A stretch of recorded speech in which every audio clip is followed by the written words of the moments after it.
Então agora a gente dá um passo para esse movimento interior. A focalização é sempre um movimento para dentro. É um movimento onde a gente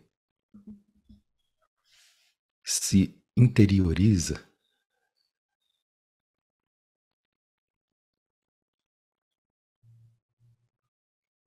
É um exercício de interiorização. Esse exercício, ele pede, em primeiro lugar, um aquietamento. Então perceba se existe algo nesse momento que tira a sua presença.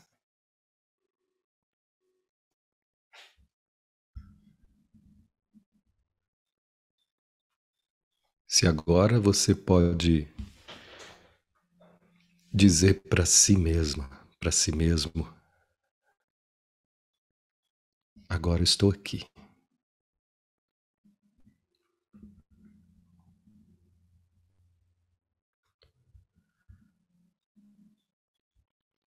Agora eu estou aqui.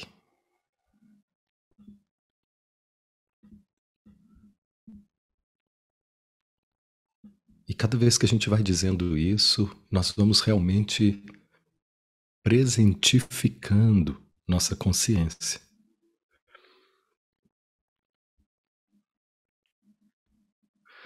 Presentificando nossa consciência, trazendo para cá nossa atenção.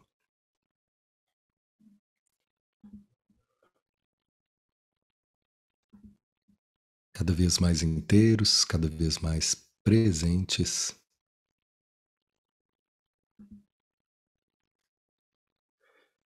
E essa é a condição para que o processo aconteça. Presença. De forma que a nossa atenção esteja aqui toda voltada para nós.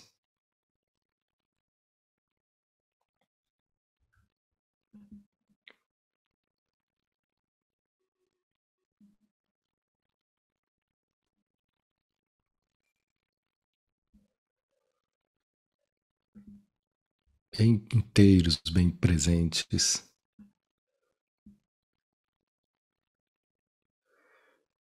Esse espaço então vai sendo construído, preparado, e a gente vai se tornando cada vez mais receptivos. Essa receptividade que a gente está aprendendo a desenvolver, gente. Uma receptividade com a nossa experiência, com a nossa humanidade. A nossa tendência é interferir demais no que a gente está sentindo. É tentar controlar demais o que a gente está sentindo. É reprimir demais o que a gente sente.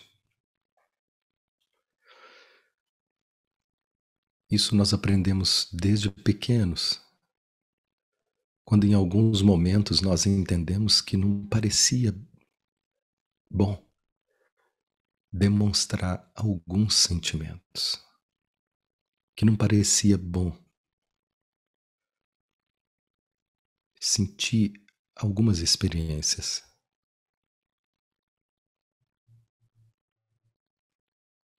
Então, um monte de experiências ficaram guardadas em caixas fechadas, em cômodos trancados. E tudo aquilo fora de nós que se parecia de alguma forma com isso era evitado ou condenado, julgado. O crítico aparecia tanto nos acusando, quanto acusando quem mostrasse determinados tipos de sentimento.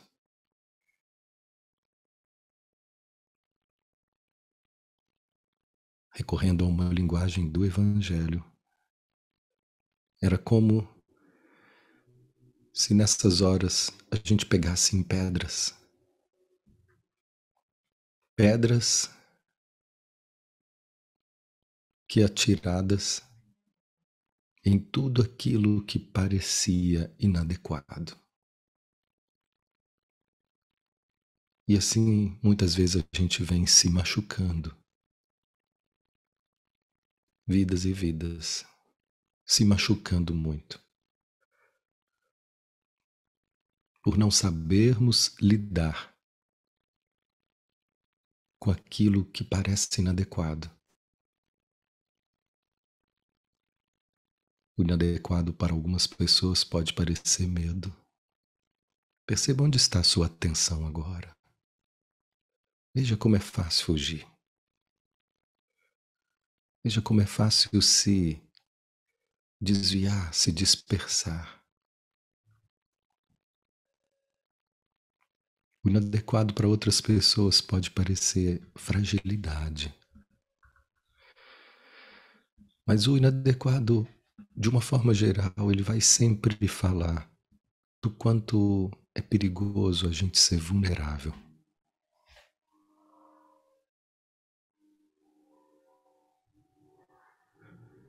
E é por isso que a gente aprendeu a se fechar e a se tensionar, para esconder nossa vulnerabilidade.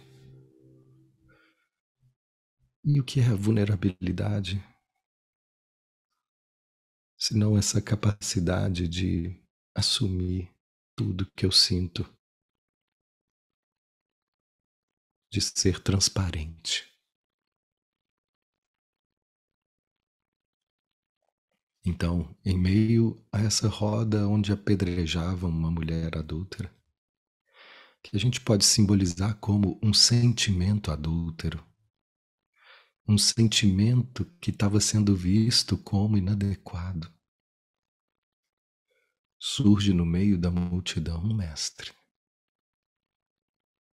com uma voz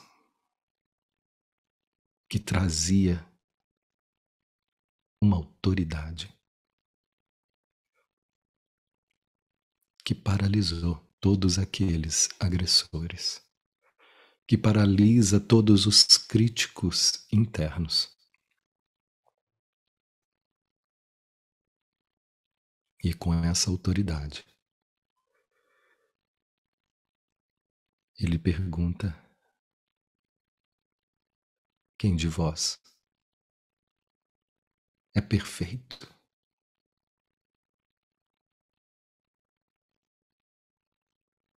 Quem de vocês não tem pecados?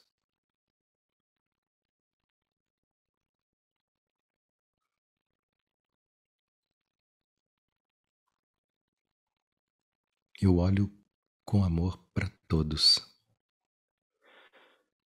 E essa foi a maior revolução desse mestre. Ele olhava com amor, ele via a pessoa por trás dos erros.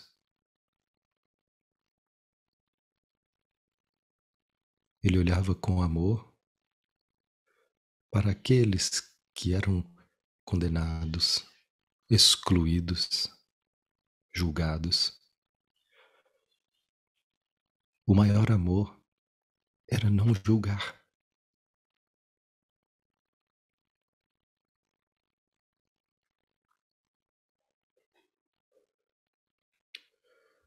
E é esse olhar que a gente é convidado agora para lidar com a nossa experiência.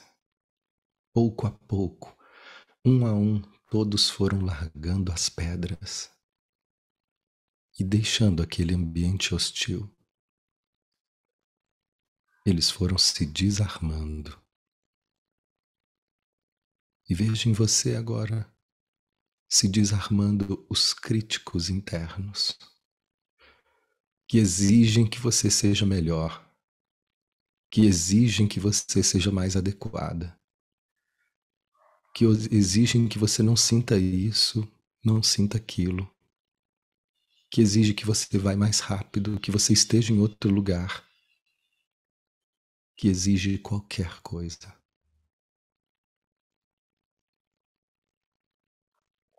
Veja essas pedras caindo das mãos desses condenadores internos. e todos vão indo embora. E fica apenas esse olhar com autoridade máxima, um olhar de amor, um olhar de pura aceitação. Seja esse olhar agora. Um olhar que aceita, que sabe que esse é o possível agora, que nós estamos aprendendo, que essa personalidade humana está aprendendo a assimilar aquilo que a alma já sabe, aprendendo a trazer aqui para esse plano a sabedoria infinita que já vibra na profundidade de todos nós.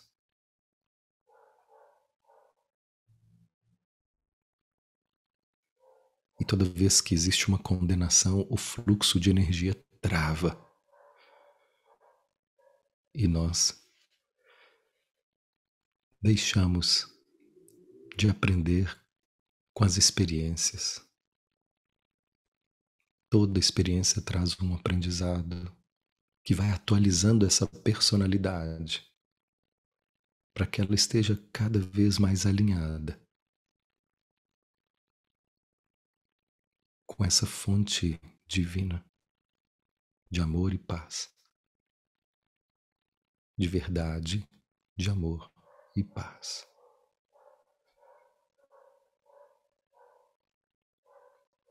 Então, com esse olhar de amorosidade, não é nem um olhar de aprovação, nem de condenação.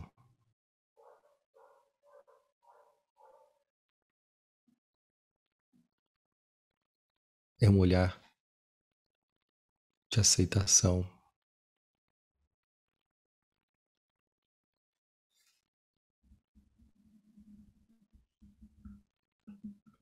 Esse olhar agora desperta em nós que sejamos todos esse olhar para com a nossa experiência, para com tudo aquilo que possa surgir no momento que eu trago essa leitura.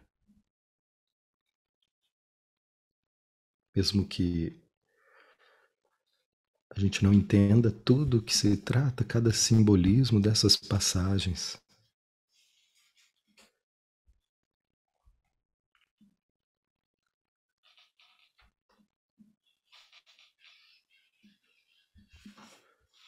Veja o que o corpo sente e o que nós estamos aprendendo a fazer é nos deixar sermos guiados por aquilo que surge no corpo, cada sensação.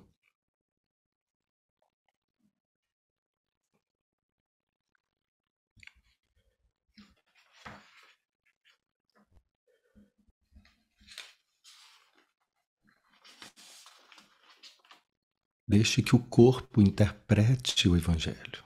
Essa é a ideia. A cabeça ela já interfere demais e em vários momentos ela é muito útil para a gente controlar a casa, a vida, rotinas. Mas aqui, nesse trabalho interno, a gente deixa um pouquinho de lado para que a gente possa nos deixar ser conduzidos pela experiência sentida. Nós estamos no Evangelho de Mateus, no capítulo 25, no versículo 31. O último julgamento.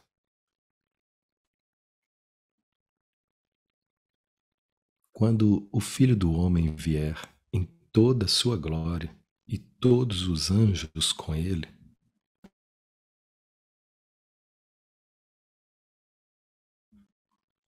então se assentará sobre o trono da sua glória.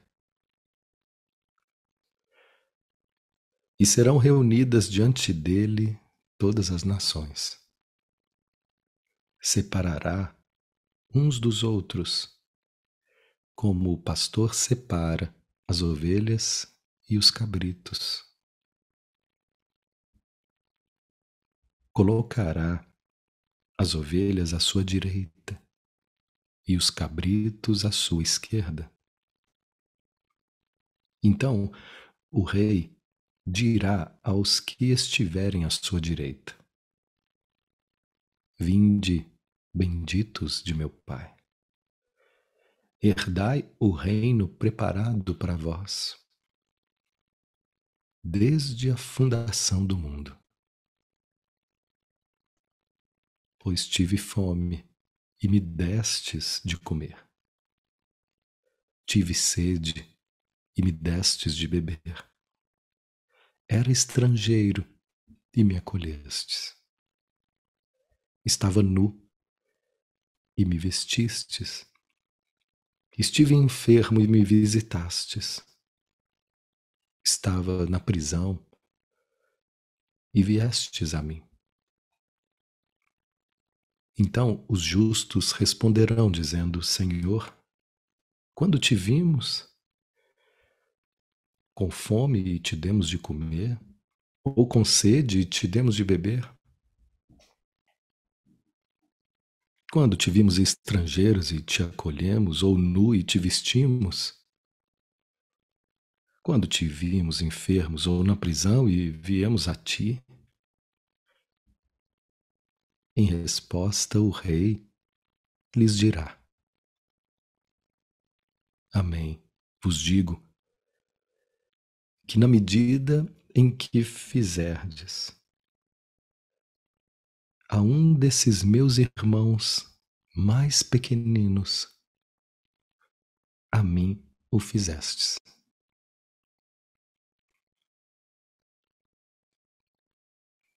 Então dirá aos que estiverem à sua esquerda: Afastai-vos de mim, amaldiçoados, para o fogo eterno, preparado para o diabo e seus anjos. Pois tive fome e não me destes de comer. Tive sede e não me destes de beber. Era estrangeiro e não me acolhestes. Estava nu e não me vestistes. Enfermo e na prisão e não me visitastes. Então eles também responderão, dizendo: Senhor, quando te vimos com fome, com sede, estrangeiro ou nu, enfermo ou na prisão, e não te servimos? Então o rei lhe responderá, dizendo: Amém vos digo, em que na medida em que não fizestes a um desses mais pequeninos, a mim não o fizestes. E esses irão para o castigo eterno, os justos para a vida eterna.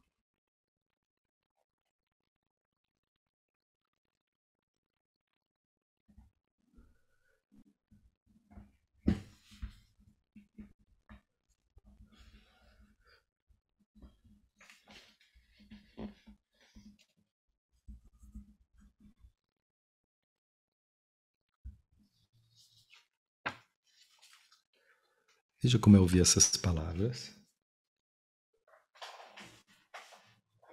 Veja como o seu corpo reage a essas palavras.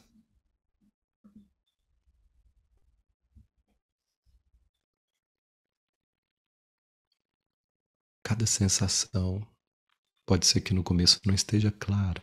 Espera um pouco, sem pressa, e deixa ela ir se formando. Antes de dar nome, raiva, medo, indignação. Perceba primeiro a sensação e deixa que o nome surja devagar.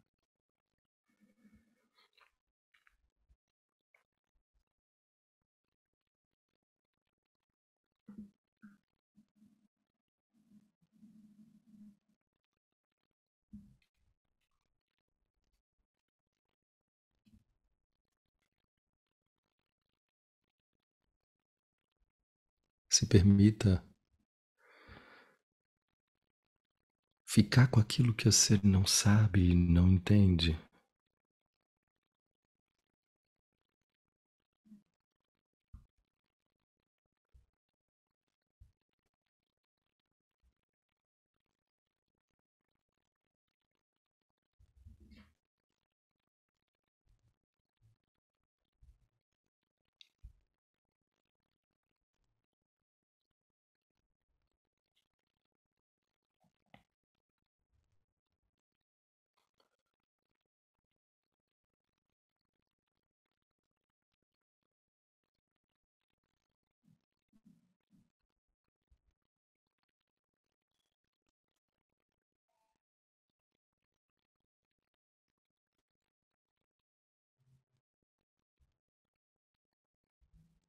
cada respiração.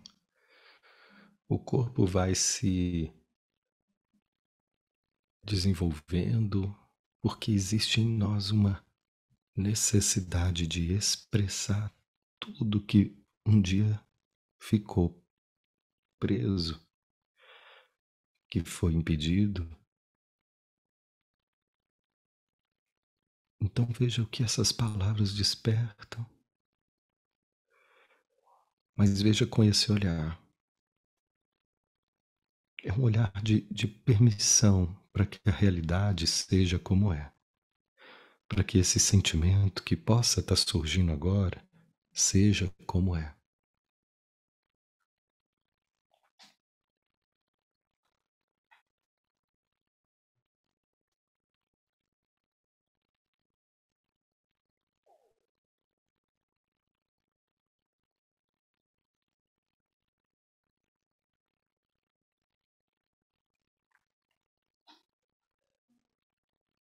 Cada respiração. Veja que sensação surge.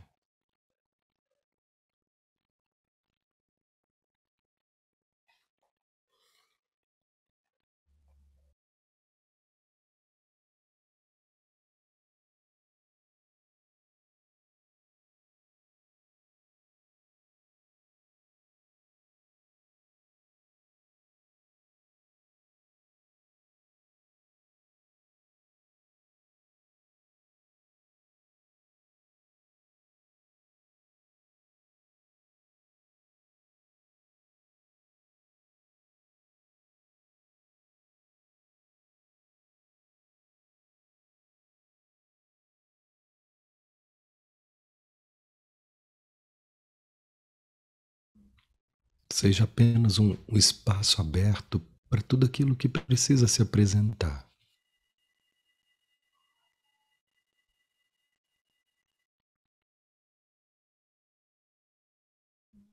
Sem pressa, sem querer entender tudo, apenas seja esse espaço aberto e permissivo.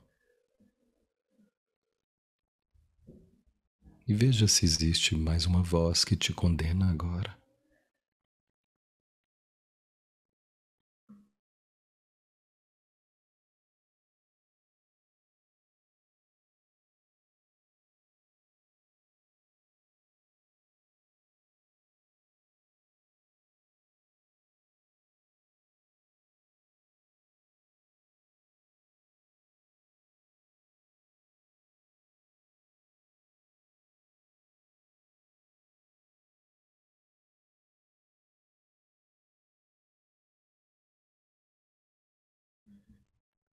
E talvez você perceba aí dentro os famintos, os doentes,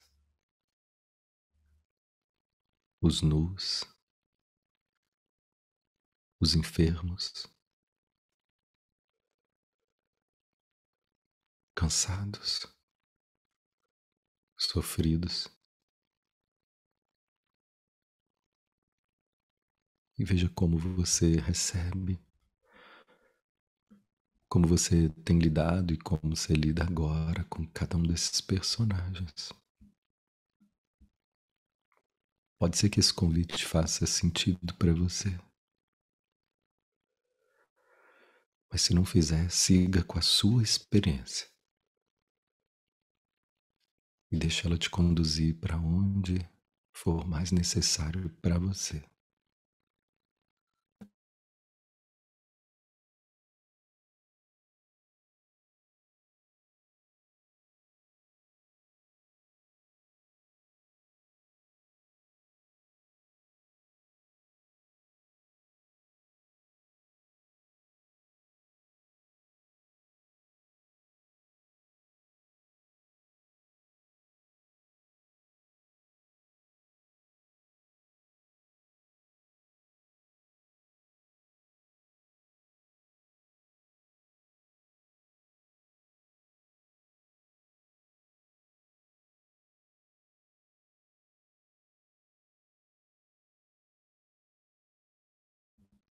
E devagar, Cada um no seu tempo a gente vai voltando. Voltando a perceber o corpo, a perceber a respiração.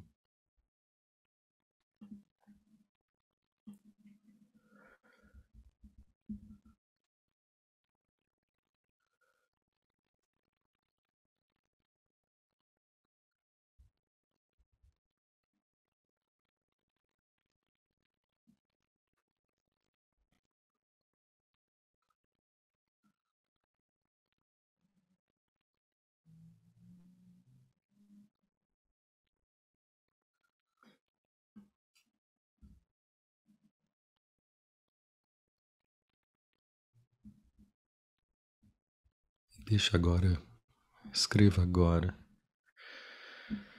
aquilo que vibrou e que está vibrando aí no seu coração. Mesmo que seja algo muito curto, mesmo que seja algo muito óbvio, escreva. Para mim veio uma frase. E só de pensar em escrevê-la vem mais emoção a respeito dessa frase. Então, o primeiro movimento é identificar o que se apresenta. E o segundo é expressá-lo. Escrever é uma forma de expressar. Falar é outra, mais poderosa ainda. Mas escrever é muito poderoso, porque é um movimento de expressão.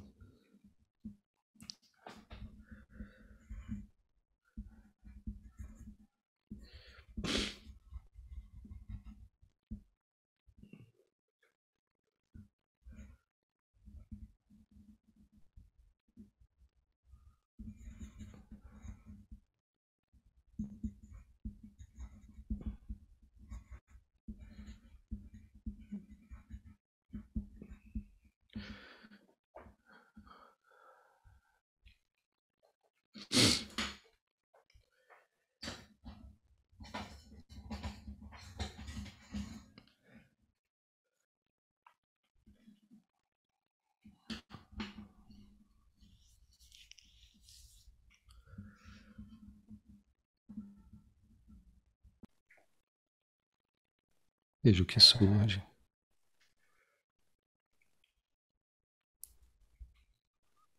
Quando chega esse olhar de compreensão,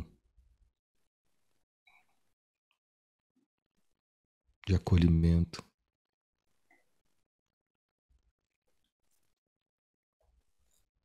que acontece? Observa seu corpo. Acalma. Talvez venha uma frase desse olhar, desse encontro. Desse encontro tão calmante, tão pacificador.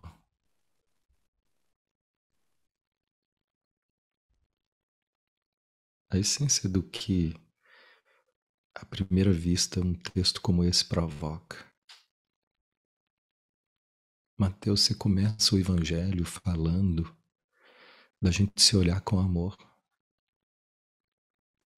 da gente olhar com compaixão para os nossos erros. E aí o que a gente lê no Evangelho é uma passagem que o rei condena ao fogo eterno aqueles que são indiferentes.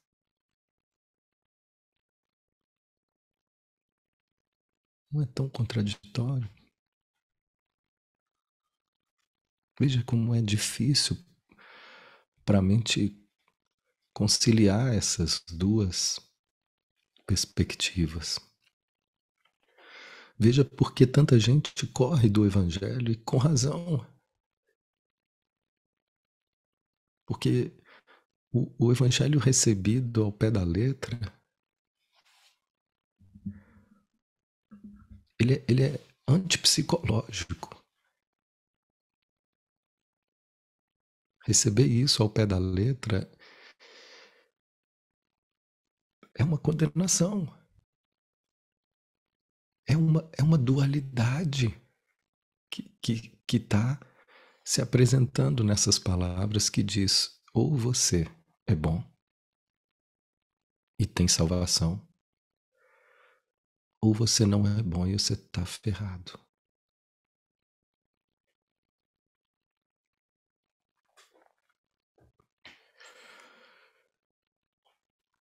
Eu poderia buscar aqui, e aí muitas pessoas atacam a igreja por estar querendo formar pessoas manipuláveis.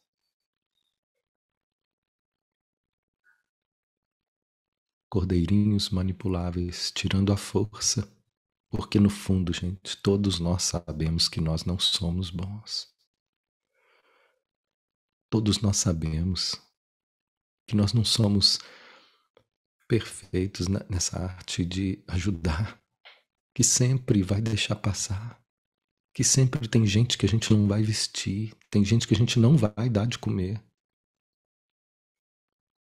tem enfermo que a gente não vai visitar,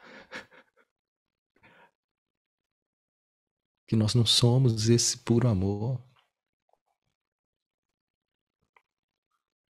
Então, de que está sendo dito aqui?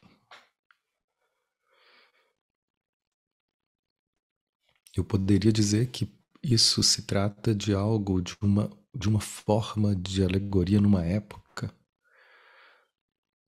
onde muitas palavras estavam sendo ditas para gente que não tinha o amor como autoridade.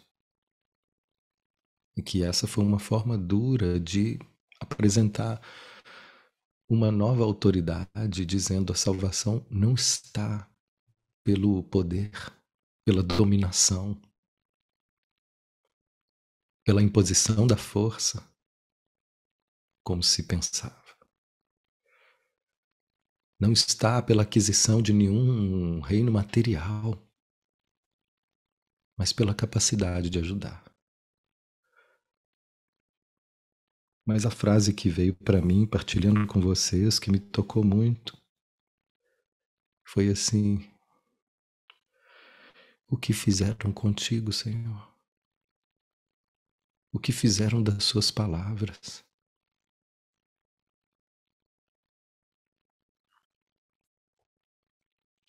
Em que lugar colocaram o seu amor?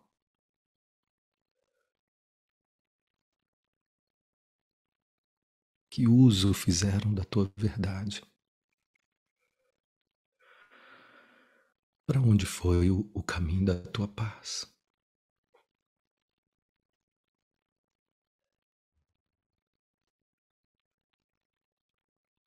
Quanta dor ainda continua sendo promovida em teu nome por quem não te conhece por dentro.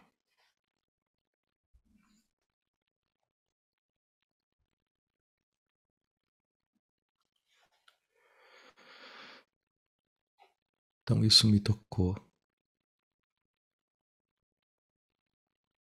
E quando digo quanta dor, eu me vi como alguém que promoveu dor e que sofreu dor em nome da distorção dessas mensagens.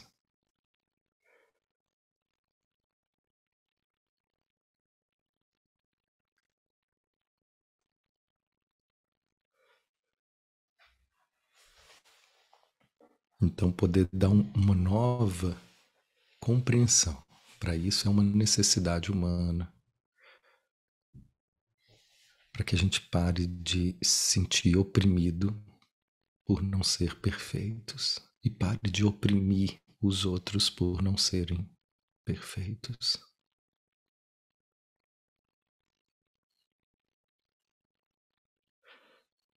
E eu entendo que o guia do Petork é mais uma tentativa, é mais um investimento da espiritualidade em contar de novo essa história. De um jeito que fique mais fácil de aceitar no coração.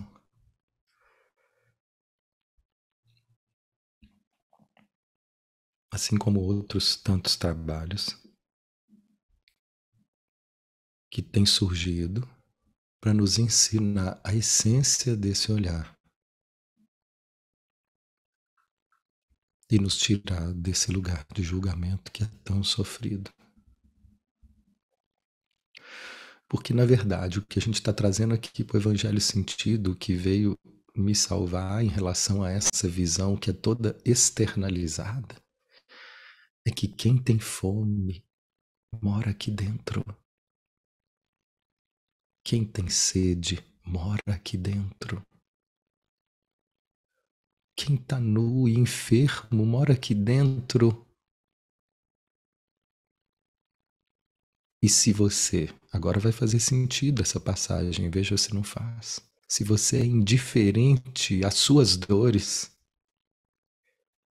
e não der alimento para quem te pede, por favor, olha para mim. Por favor, me escuta. Só preciso que você me escute um pouco. Aqui dentro de você. E você não olha, e você não escuta. E você indiferente vira as costas para dar atenção. Para quê?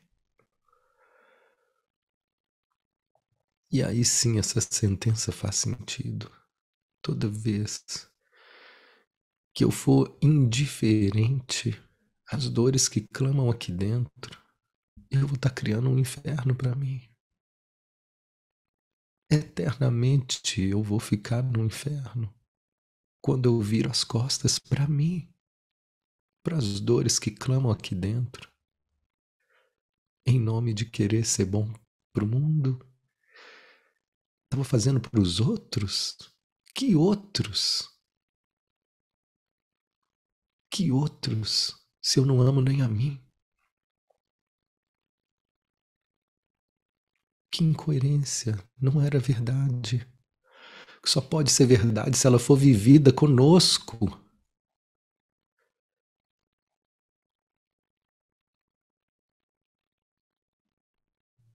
Como é que eu posso querer dar de comer para alguém se eu estou faminto?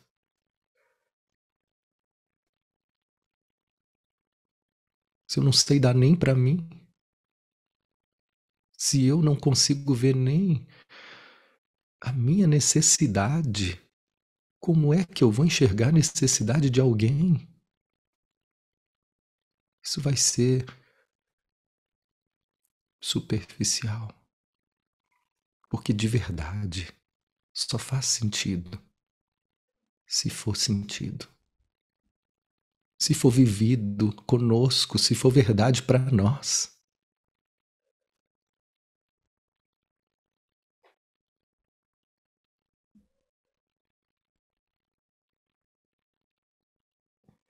Então, enquanto eu for indiferente comigo, eu vou estar sempre no inferno.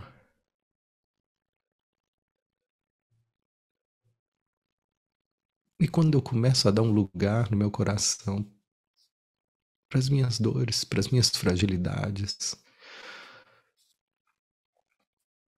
para aquela parte que queima de raiva, de ódio, para aquela parte que se fechou no orgulho, para aquela parte que desistiu, para aquela parte que chora num canto sozinha.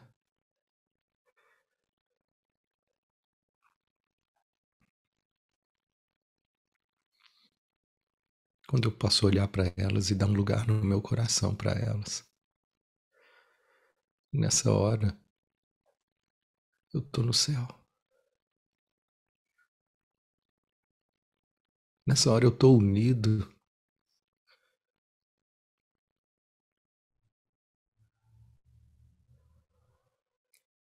E quando eu consigo fazer isso por mim, eu vou conseguir naturalmente fazer pelo mundo inteiro. Porque eu sou o mundo. O mundo inteiro está aqui. Eu não preciso ir na natureza para sentir a plenitude, porque eu sou plenitude. Eu não preciso ir no hospital para visitar o enfermo, porque eu sou o enfermo.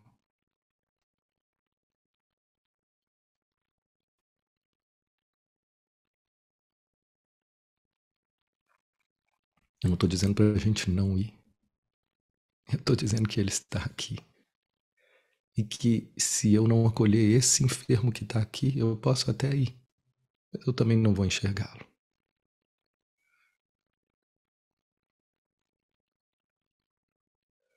É esse o evangelho que a gente tem trazido. É esse o evangelho que faz sentido para mim. É esse o único evangelho capaz de me salvar. É esse o evangelho que eu partilho com vocês.